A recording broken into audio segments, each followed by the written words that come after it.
This three-bean casserole is dumb. Scooby-Doo, bop, I'm so sorry, babe. I hadn't tasted him yet. I'm sorry. I'm sorry. Looking forward to, you know. Don't talk about the ingredients. I know. Yeah. After, it's just a surprise for your mouth. Yeah. There are spoilers out on Reddit concerning Infinite Frontier #0 and kind of all the big events that are going to push in motion the future of the DC Comics universe following Future State. And I'm going to talk about those today. So if you don't want spoilers regarding Infinite Frontier #0 and the future of the DC Comics universe, and you want to experience them as they happen, you need to turn this video off, because I'm going to go into those. I'm going to give some brief thoughts on it. This isn't going to be a really long video, but I am going to spoil essentially all the big events, the big surprises within Infinite Frontier, and maybe a couple more. It sounds like an urban legend as well that were on Reddit. The information's out there. Might as well talk about it. Before that, I am going to address the Brian Michael Bendis Shazam rumor. Is it true? Is it BS? Brian Michael Bendis said it was stupid. There was an entire article on IGN saying, no, this isn't true. We talked to our sources.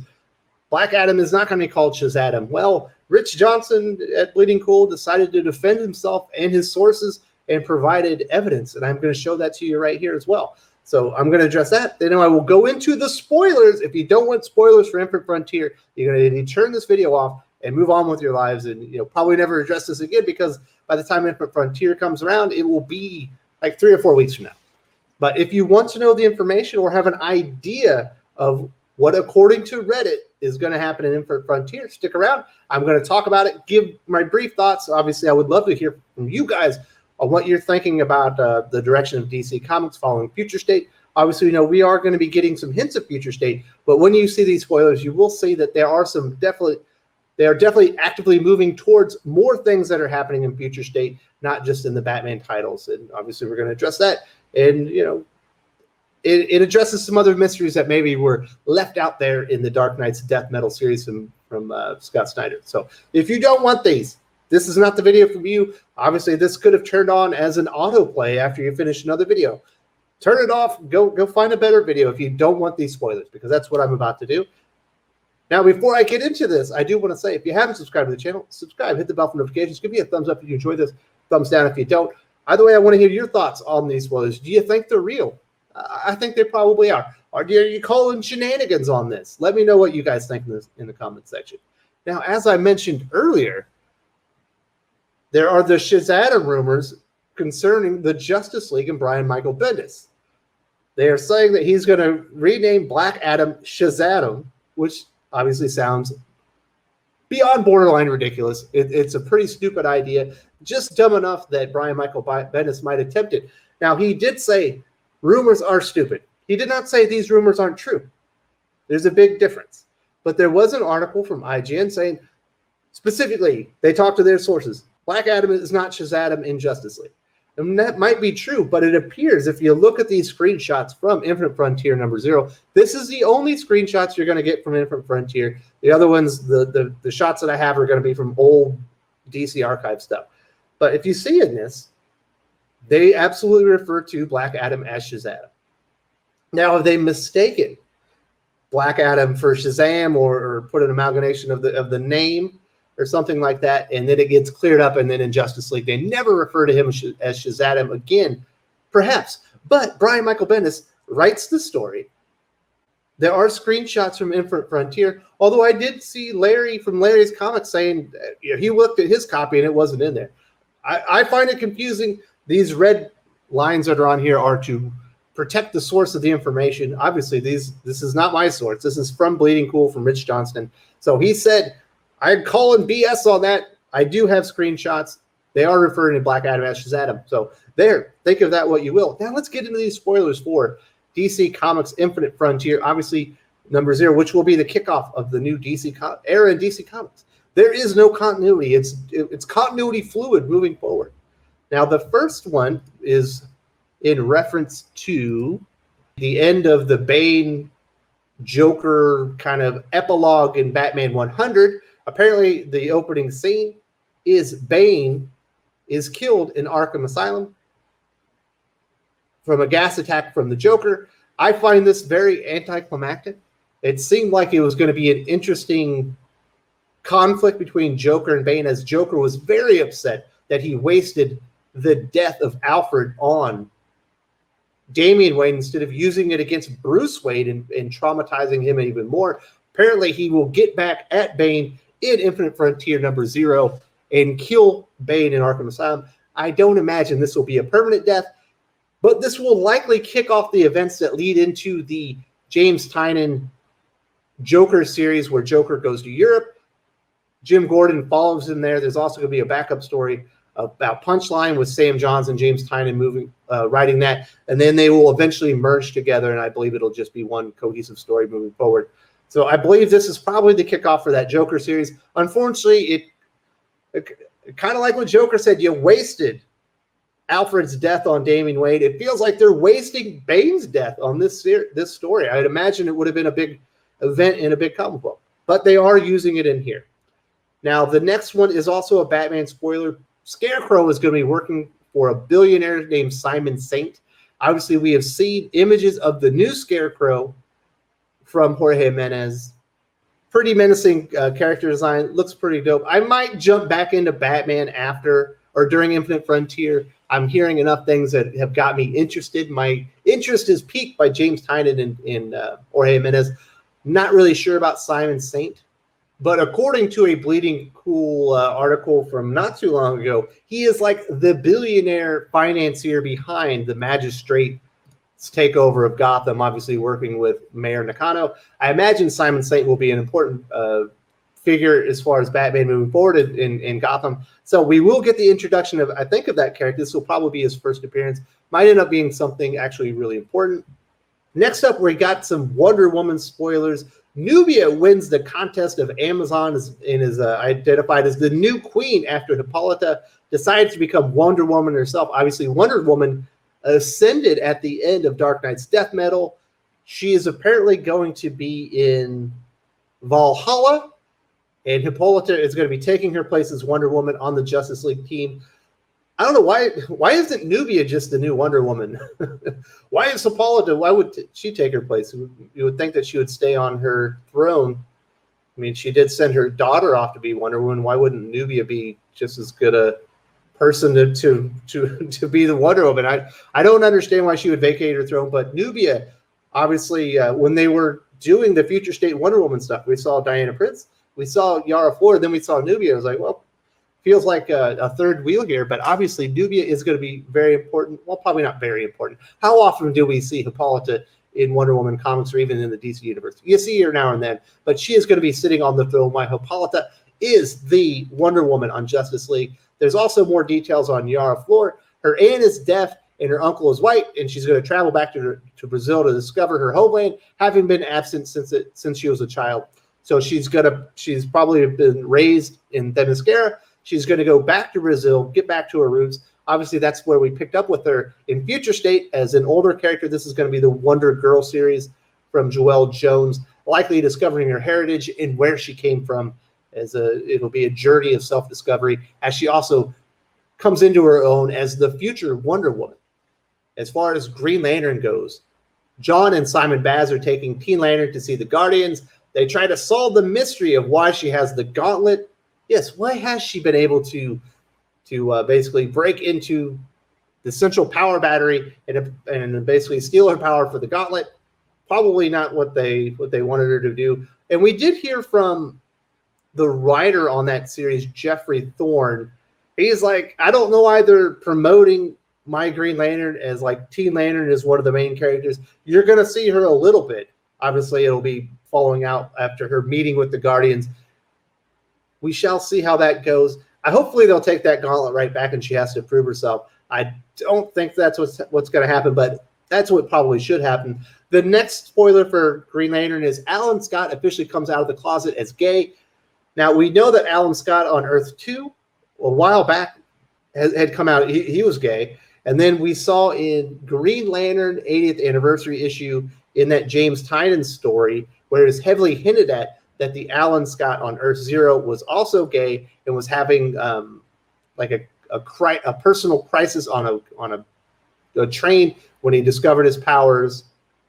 And he's officially coming out. Now people are going to say, well, he's got children. What about his children? He still has children. He's coming out after his children are in this world. There are gay men that have children. And Alan Scott, apparently in the DC universe, is going to be one of them. Probably saw this one coming when you read the Green Lantern 80th anniversary special.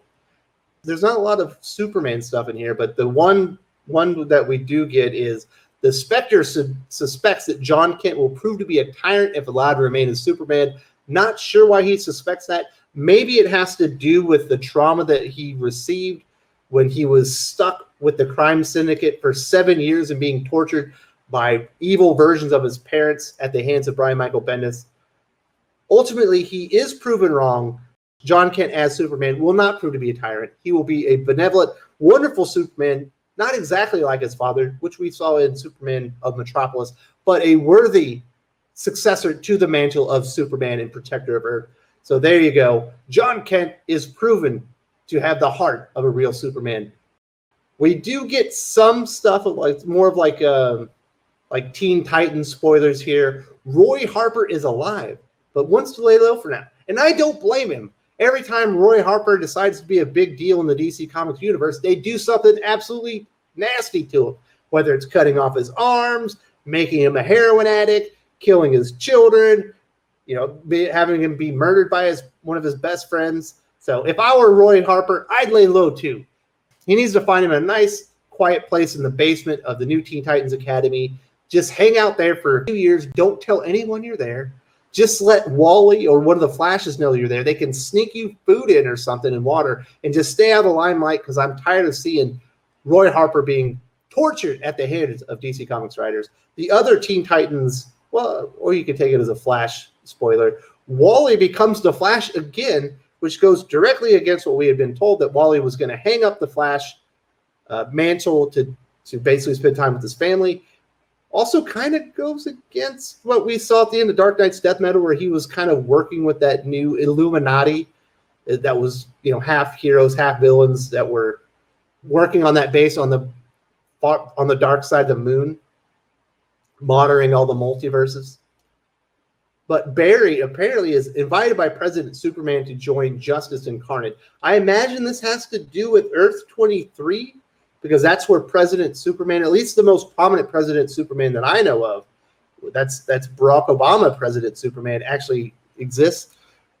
Is there going to be a President Superman on Earth Zero? I don't see that happening.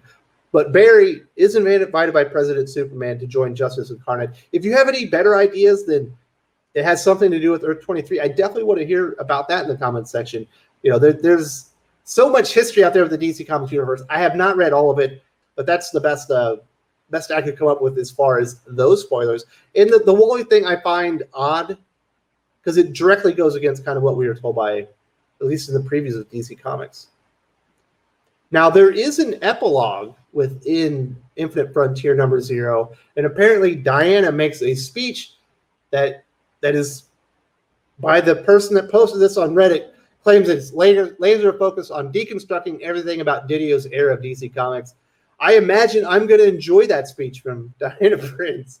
I think I'll probably enjoy it, even though I hate character deconstruction. But do I want executive deconstruction by the characters themselves? I think I'll probably enjoy that. I'm going to be keeping an eye on that. Maybe I'll do a whole video and just recite the speech myself as if I said it about Dan Didio and his time with DC Comics. Although in hindsight, we could probably use him right now. But that's another thing as far as their PR goes. Apparently, also, Darkseid has merged with all aspects of himself, making himself even more dangerous, and he kills off the Quintessence. That's like the group of immortals that are overseeing. They know everything that will come and all that stuff. So apparently he murders them off. And I guess he's replacing the Batman Who Lawls. And there is going to be a new Earth introduced in the multiverse. Now, at the end of Dark Knight's Death Metal, we were told that there are now 2 focal points of the DC multiverse, and Earth Zero is not one of them, even though in the past, Earth Zero had always been at the center. And now at the center, there is an Earth Elseworlds, and we have the identity of the other one, which is Earth Omega. Obviously, Omega is heavily associated with Darkseid, so I wonder if this is the fallout of him killing the Quintessence. Like, is Earth Omega the remnants of the Dark Multiverse? It's confusing me because when I think about Dark Knight's death metal, it sounded like the Dark Multiverse would still exist kind of underneath the layers of all the other stuff. So I'm not sure. Do you think Earth Omega is like a dark, like the remnants of the Dark Multiverse? Is it something else? It has to be associated with Darkseid, right? Of course, all these spoilers could be crap. This could be somebody yanking your chain. But it does sound to me to be about right, with some of these reveals. Sound like they're probably going to come to pass. There were a couple of other spoilers that were given away later on, just in the Reddit post, where there were questions about certain characters. They don't seem to come from this Infinite Frontier, because the characters that they're talking about don't seem like, these stories don't appear to be in there. But I will give you these pretty quick. This is talking about Harley Quinn. Her story in Urban Legends is all about her romantic relationship with Ivy. They kiss in it. Not a big Harley fan, but I think it's the first time that's ever been shown in comics. So if you're a big fan of Harley Quinn and Ivy being in a relationship, they are going to kiss in Urban Legends. They do talk about Suicide Squad, and this is going to depict Amanda Waller beginning to set up Task Force Z that she had in Future State. Obviously, that was on, I think it was Earth 3, I believe. Issue 1 has Peacemaker and the rest of the squad breaking into Arkham to get Talon, and that takes place at the same time as Joker's attack on Arkham, obviously when he gasses Bane and kills him. And it's been described as actually really cool. And I imagine that is actually the first issue of Suicide Squad. And then the next one probably comes out of Urban Legends. This is talking about Barbara Gordon. She is still Oracle and coordinating Cassandra Cain and Stephanie Brown as Batgirls. Huntress comments on it, reminding her of Birds of Prey days. So maybe we're getting a new Birds of Prey starring the Batgirls with Barbara Gordon as Oracle. And then also, I guess in that story, Tim Fox tells his dad to call him Jace, but that's about the extent of that character. Also, somewhere along the line, the future Midnighter switches places with the present Midnighter and is going to try and get back to his own timeline. So if you're a big Midnighter fan, you are not forsaken. There is still going to be some Midnighter action somewhere in there. I imagine that's going to be in the anthology series. It's not going to be its own thing. I imagine that's also in Urban Legends, but I'm not certain. So that is the extent of the spoilers. What do you think about the future of the DC universe? Is this what you wanted? Is there some good stuff in here? Is there some bad stuff in here? Are you outraged by all of it? Are you great with all of it? I want to hear your thoughts. We've got Bane is dead. Scarecrow is working with the man behind the money in the Magistrate. Nubia is the new queen of the Amazon in Themyscira. Hippolyta is Wonder Woman. Yara Flor has been sent back to Brazil to discover herself. John and Simon are taking Teen Lantern to the Guardians to talk about the gauntlet. Alan Scott has come officially out of the closet as gay on Earth Zero. The Spectre thinks Jon Kent might end up being evil. Turns out he was wrong. Roy Harper is laying low. Wally West is going to be the Flash again because Barry is invited by President Superman to join Justice Incarnate. Diana Prince apparently tears apart Dan Didio's time at DC Comics. Darkseid has merged with every version of Darkseid there is, and he kills off the Quintessence. And there is a new Earth Omega as the other focal point of the DC multiverse now. It's not just Elseworld, it's Earth Omega as well. And then there are some other spoilers in there. I just do it there. I don't know. Like I said, there you go. Let me hear. I want to know what you guys think. Are you excited? If you enjoyed this video, please give it a like. I would appreciate it very much. It helps us attract more views for the channel. Subscribe for future commentary, comic book news, and reviews. And don't forget to ring the bell for notifications. If you want to talk comics, movies, and much, much more, you can follow me on Twitter at Wes_from_TC. With that, Salamat Po, and I'm out.